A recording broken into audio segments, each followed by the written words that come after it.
Livro dos Espíritos, parte terceira, capítulo 11, questão 890. Será uma virtude o amor materno ou um sentimento instintivo comum aos homens e aos animais? Essa foi a pergunta que Allan Kardec fez aos espíritos. E a resposta foi a seguinte: uma e outra coisa. A natureza deu à mãe o amor a seus filhos no interesse da conservação deles. No animal, porém, esse amor se limita às necessidades materiais, cessa quando desnecessários se tornam os cuidados. No homem, persiste pela vida inteira e comporta um devotamento e uma abnegação que são virtudes. Sobrevive mesmo à morte e acompanha o filho até no além-túmulo. Bem vedes que há nele coisa diversa do que há no amor animal. Quem tem o hábito de assistir canais de televisão que se dedicam à vida animal, à vida mais do campo do que da cidade, já deve ter visto de diversas maneiras como é que se dá a relação do animal com as suas crias. Muitas vezes o animal fêmea tem até um poder de defesa dos seus filhos muito mais intenso, muito mais expresso, muito mais evidente do que das mães, dos pais de uma forma geral. A pergunta que Allan Kardec fez, ela abordando exatamente essa questão, parece colocar duas coisas, apesar de num único foco. Quando eles começam dizendo de que Deus, e aqui entenda-se todo o seu sistema criacionista, estabeleceu esse mecanismo de proteção e defesa a todos indistintamente, sejamos animais puros ou sejamos já no estágio hominal. Nós temos esse instinto materno que obviamente ele se desenvolve até se transformar numa evidência de um sentimento maior. Até nisso a gente pode perceber que há um progresso dentro da lei geral dos sentimentos. E se nós já chegamos a um ponto em que os nossos sentimentos, de alguma forma, eles já excedem e muito os sentimentos originários do reino animal, o mais consentâneo que nós teríamos na nossa vida era fazermos uso desse acréscimo de inteligência, de razão e de sentimentos, fizéssemos já assim um fator diferencial e diferenciado do que seja meramente um animal. Infelizmente, entretanto, muitas vezes nós nos assemelhamos àqueles e em algumas situações até pior que alguns deles. Vamos focar o lado positivo. Quando a gente vê um casal que nunca teve um filho e que não entende por que os pais abrem concessões para os seus dependentes e descendentes, normalmente a gente fica meio sem entender. Quando o casal ganha um filho e tem a oportunidade de viver e conviver em família, não há quem não se transforme. Há uma transformação, e não é uma transformação puramente animal, é uma transformação psíquica profunda. Tanto que em psicologia e em psicanálise existem estudos para definir melhor e encontrar distúrbios, quando esses surgem, oriundos de um relacionamento alterado por conta da inclusão de um novo ser chamado parente. Se a própria ciência humana tenta desvendar todos os laços que estão por trás disso, é porque existe a mudança das relações. Quantas pessoas não gostam de criança até que tem uma?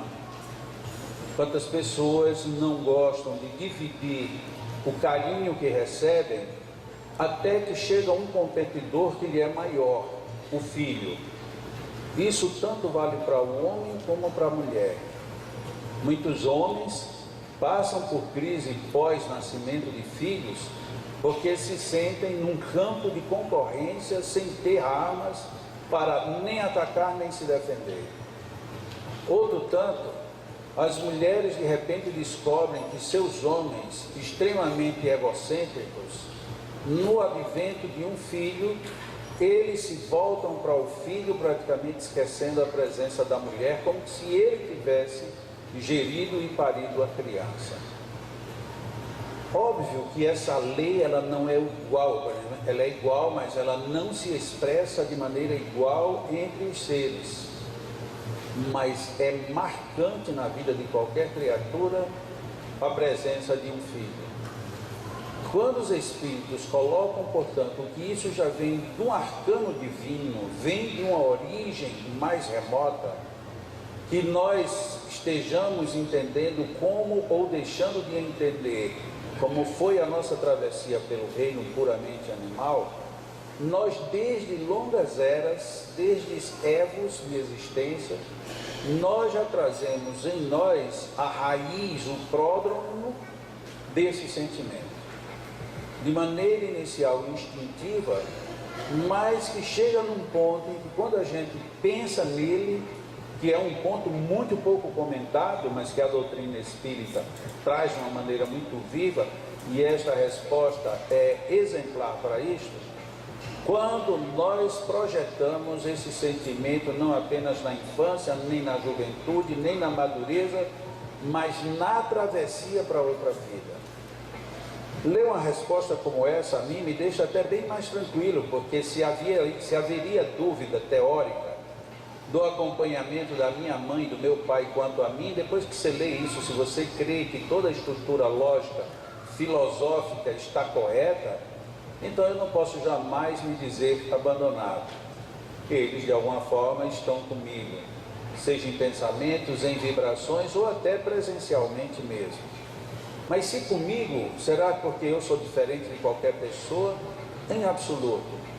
Nós temos a companhia dos seres que nos amam e principalmente daqueles que tiveram vínculos tão íntimos, tão intensos, como foram basicamente mãe e, em segundo plano, na maioria das vezes, um pai. Esses vínculos, eles não se rompem singularmente. A doutrina espírita, resgatando as reflexões acerca da reencarnação, nos coloca dentro de um cenário onde as peças apenas mudam de atos.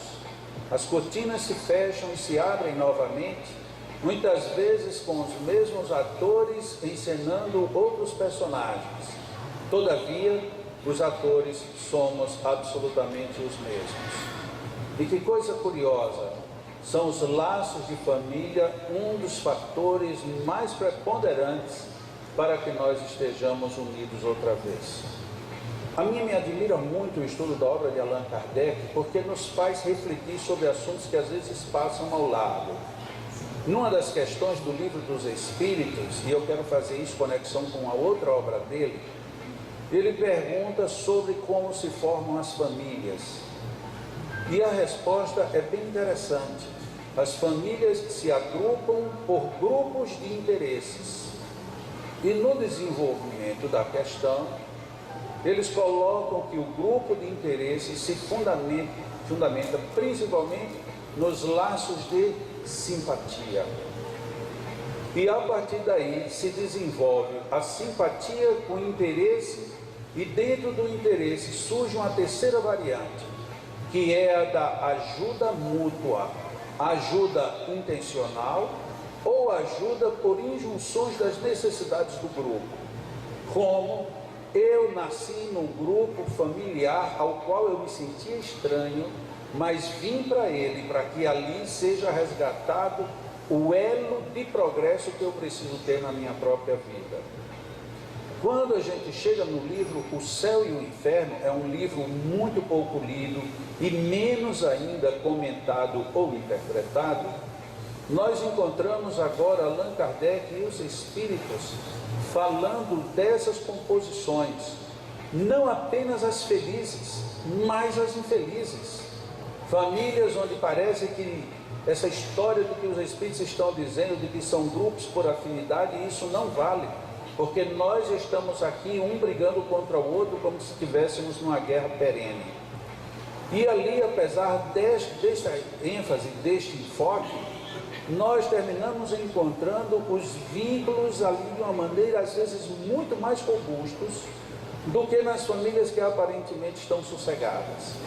E as conexões que a gente vai fazendo das leituras, se percebe que dentro dos antagonismos aparentes, ainda reina uma lei maior, que é a de contenção, aproximação e afinidade. Ora, mas como é que isso pode se justificar? É bem simples, o exemplo mais trivial de todos.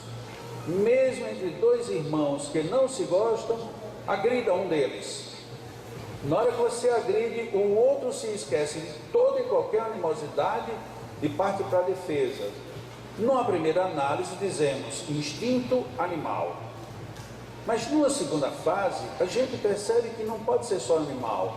Porque se fosse animal, já que eu não gosto de você, então eu deixava que você fosse atacado mesmo, agredido, quiçá, eliminado. Porque me tiraria um problema.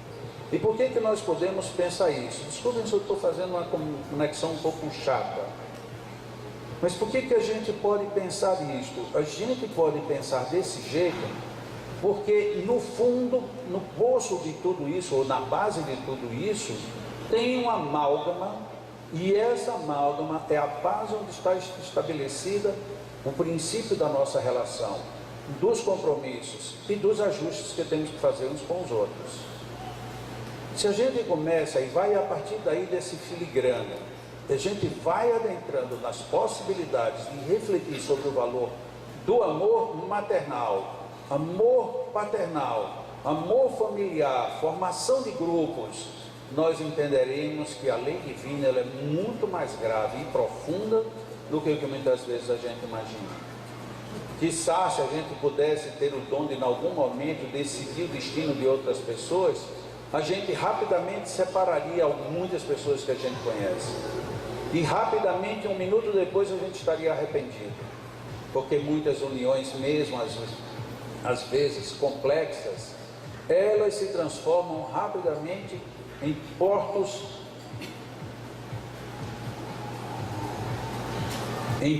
de ancoragem dos estados de ânimo de uma existência e em verdadeiras escolas de aprendizado, onde nós começamos a domesticar aquilo que veio dado como um instinto natural, para que ele se sublime e a gente chegue naquilo que hoje chamamos, ainda que de forma bem limitada, de amor. O amor maternal, a gente sempre advoga como sendo um dos maiores exemplos do amor. Ainda percebemos, dentro do que nós chamamos de amor maternal, muito do amor instintivo, puro instinto, pura reflexão ainda do reino animal. Mas não há grande problema, porque ele se desenvolve e à medida que nós vamos tendo dificuldades, ele se consolida. Para concluir, acredito que há muito tempo eu contei essa história, mas vale a pena relembrá-la. Um amigo, ele não queria ter filhos de jeito nenhum. Casou, mas combinou com a mulher de que não queria ter filhos. Porque criança dá trabalho, criança é chato, eu não vou atrapalhar minha vida por conta de criança. E ele era contra. E a mulher concordou. Concordou em não ter o filho, não concordou com o resto. Mas sabe-se lá por que a mulher engravida. A mulher engravida e fica com raiva, queria que a mulher abortasse, a mulher não aborta, não aceita a ideia. Se você quiser ir embora, você vai, mas eu vou ter o filho. E ela sustentou. E à medida que a barriga foi crescendo, ele foi amolecendo o ânimo. Vai ter que vir mesmo, então eu vou ter que cuidar, mas vai ter que vir saudável, porque se não vier saudável, nem venha. E aí começou a vibrar já contra a possibilidade da criança vir com defeito. E não deu outra. A criança nasceu com deformidades graves e com dificuldades muito grandes para continuar sobrevivendo. Quando a criança nasceu, ele se isolou 2 dias e esbravejou contra a vida, contra Deus, contra a natureza, de tudo quanto foi jeito, esbravejou mesmo, xingou, isso é um absurdo, isso não existe, isso é todo mundo fala de castigo, eu não acredito em castigo, mas se castigo existe é isso, essa desgraça não deveria ter nascido, eu bem que falei que não era para ter filho, mas a mulher, e ficou com ódio, destilou ódio durante 2 dias, mas tinha que buscar a mulher na maternidade, e foi buscar e viu a criança, e quando olhou a criança disse, essa coisa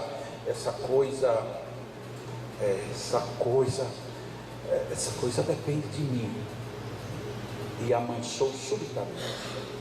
Quando viu a coisa, porque era de fato uma coisa, a criança era muito deformada, e ele toma aquela coisa nos braços, e sua vida se transforma como se fosse um toque de varinha de mágica, e ele se apaixona pela criança, e ele praticamente abandona o emprego, e não podia abandonar, mas ele disse, se tiver direito de folga me dê, se não tiver, bote falta, se quiser me mandar embora me mande, que eu vou cuidar do meu filho.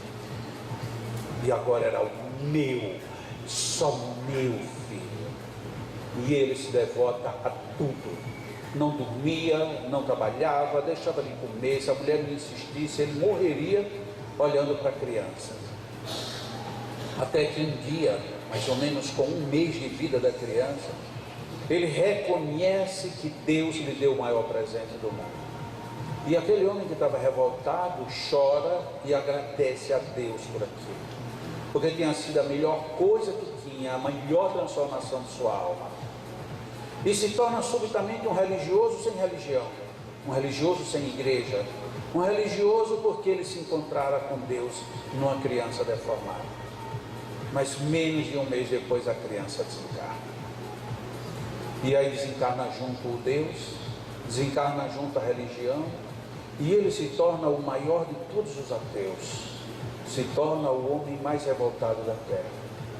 Porque se Deus existisse, ele jamais faria isso. Primeiro, ele não queria ter um filho, ele empurrou um filho. Quando ele já estava para aceitar a ideia, ele tira um filho e põe um monstro. E aí causa todo esse impacto nele, e no final agora, ele aprendeu a amar aquele monstro, e o monstro se transformou no seu maior anjo. E quando ele está totalmente apaixonado e agradecido, Deus raivosamente leva seu anjo embora e o deixa entregue à própria sorte. Não existe Deus, não existe nada.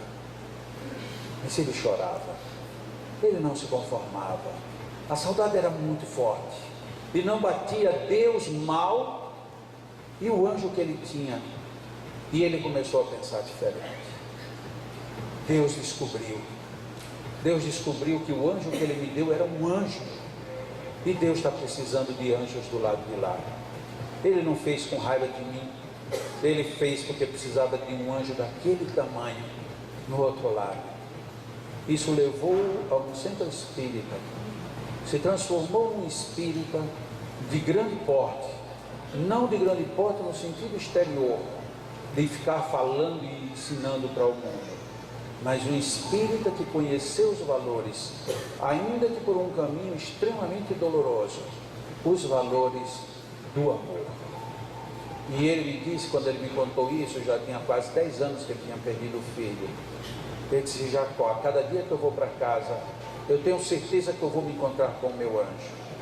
E chego em casa, não existe aquele corpo, não existe aquela coisinha, mas o espírito do anjo ali está. Quando eu chego em casa, eu me encontro com o amor maior. E quando eu saio de casa, eu levo a parte do amor que cabe dentro de mim. E não me importo de gastá-la. Eu gasto o meu amor, onde quer que eu vá, porque eu sei que logo mais eu retorno para a fonte onde tem o meu amor, e eu volto a me abastecer do meu amor. Tudo isso não foi no nascimento de um gênio, de uma pessoa bonita, de alguém que ansiou, esperou e queria, de alguém que desde o primeiro momento ficou enlevado com o surgimento de uma criança.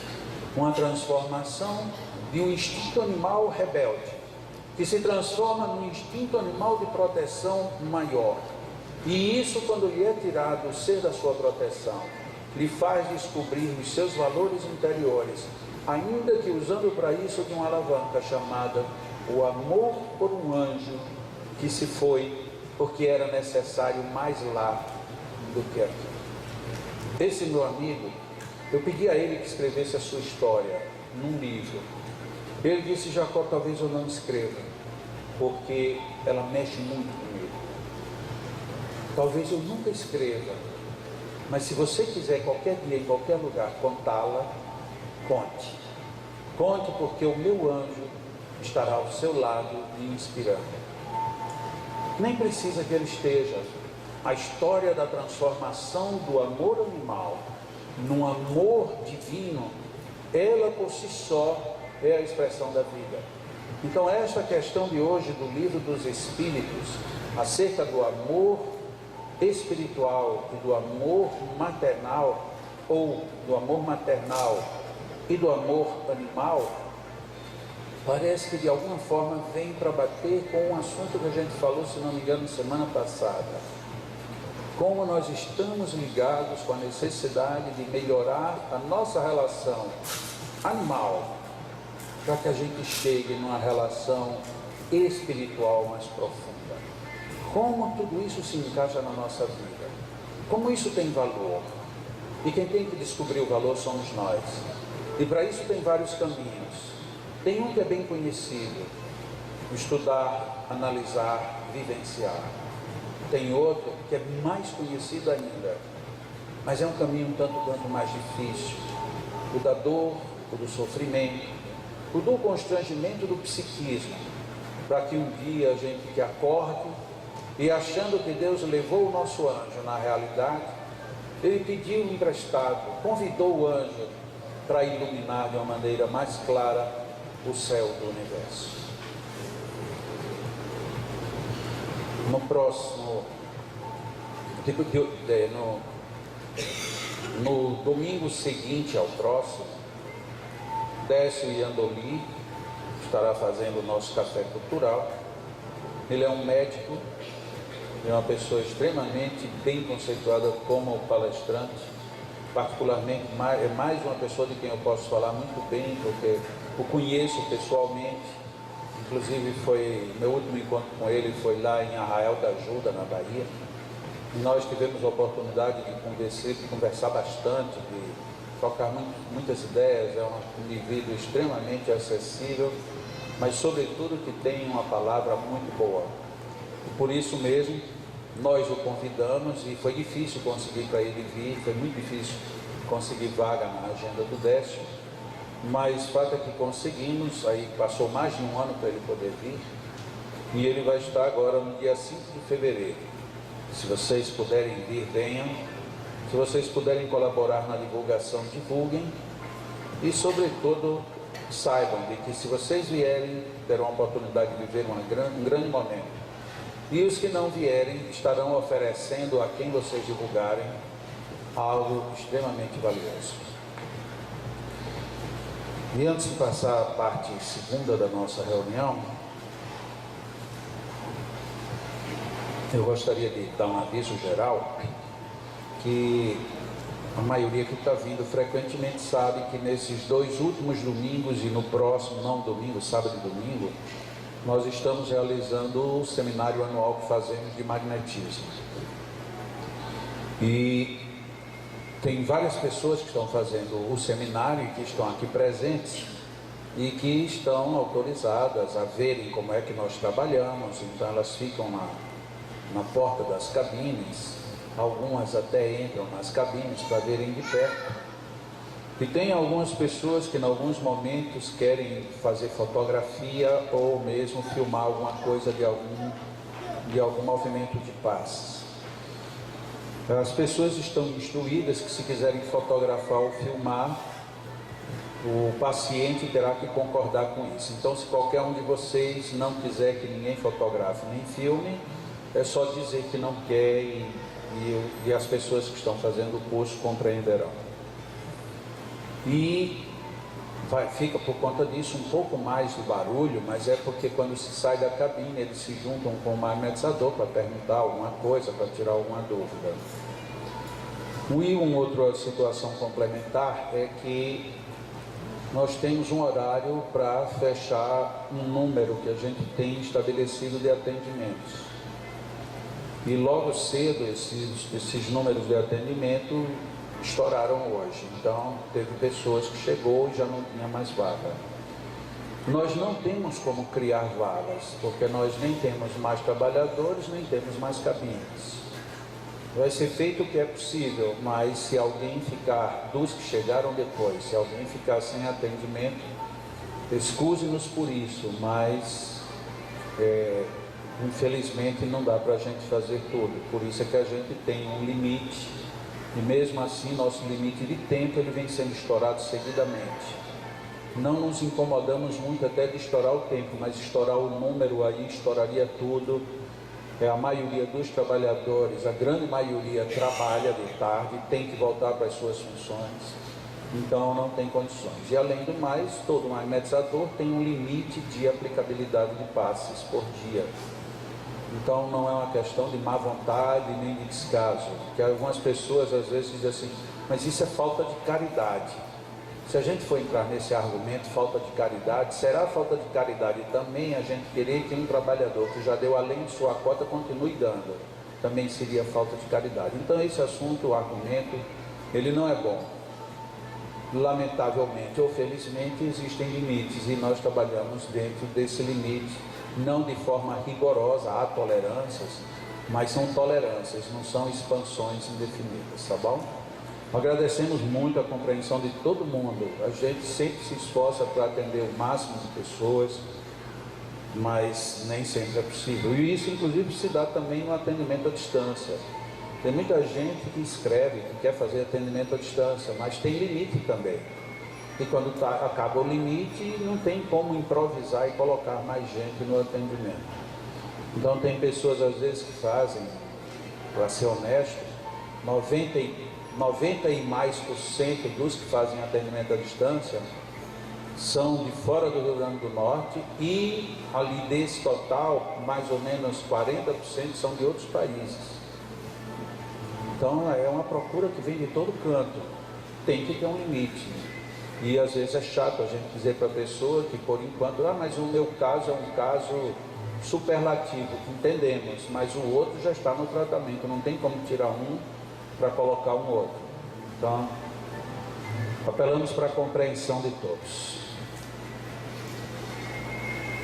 Relaxemos, busquemos manter esta sintonia de equilíbrio, reflexões sobre o amor familiar, sobre o amor nas nossas vidas, sobre tudo aquilo que precisamos desenvolver para sermos e estarmos melhores.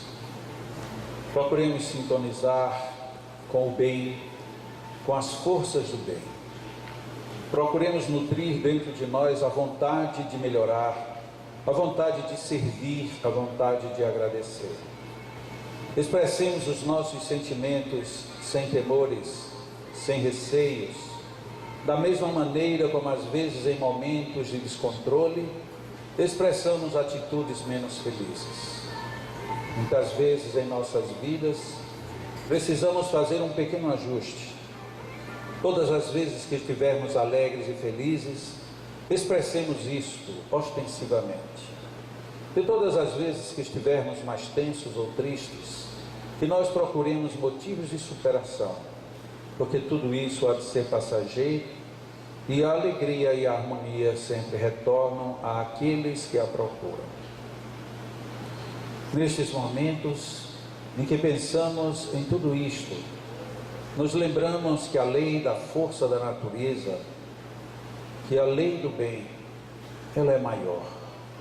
E se por algum motivo ainda não fomos atingidos por isto, talvez porque estejamos fechados em nós mesmos.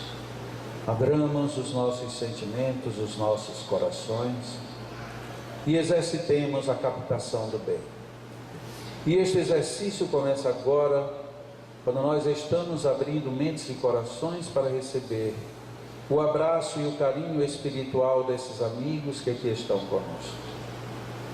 Temos muitos espíritos, muitos anjos guardiões, que nestes momentos de reflexão e de oração se aproveitam para se acercarem de nós de uma maneira mais intensa. Se nós inspirarmos pensando em Deus, pensando nas melhores vibrações, muitos de nós sentiremos o abraço, o aconchego, a aproximação desses amigos. Todos nós temos anjos, anjos que cuidam de nós, que estão perto de nós. O que nos cabe é deixarmos-nos abraçar por eles, nos envolvermos em seu carinho, em suas vibrações doces e harmoniosas. Os nossos amigos magnetizadores encarnados unem suas energias e seus fluidos para nos propiciar um oceano ainda mais denso de energias. São energias espirituais reforçadas com as energias humanas. São vibrações carinhosas dos nossos anjos e amigos protetores, ampliadas com as vibrações de vontade e doação dos nossos magnetizadores. A nós só nos resta estarmos abertos, recebermos, nos deixarmos invadir por tudo isto. Que permitamos as renovações em nós, no físico e no psíquico. Deixemos que as boas ideias renovem nossas estruturas mentais e morais. Aproveitemos, porque este é um instante divino, é um instante muito especial, porque encontramos a conjugação perfeita das energias superiores com as nossas energias anímicas. Inspiremos profundamente, retenhamos tudo isso em nós e agradeçamos à vida por tudo. Inspiremos, retenhamos e agradeçamos a Deus por todas as bênçãos. Inspiremos, retenhamos um pouco e louvemos a vida e a Deus por tudo que está em nós, hoje e sempre. Nossos magnetizadores vão magnetizar nossas águas. E todos nós aqui no salão permaneceremos em oração, aproveitando o máximo possível dessas energias, destas vibrações, aproveitando em nome de Deus e em nome da vida, para que estejamos todos melhores. Fiquemos em oração, em paz e em harmonia.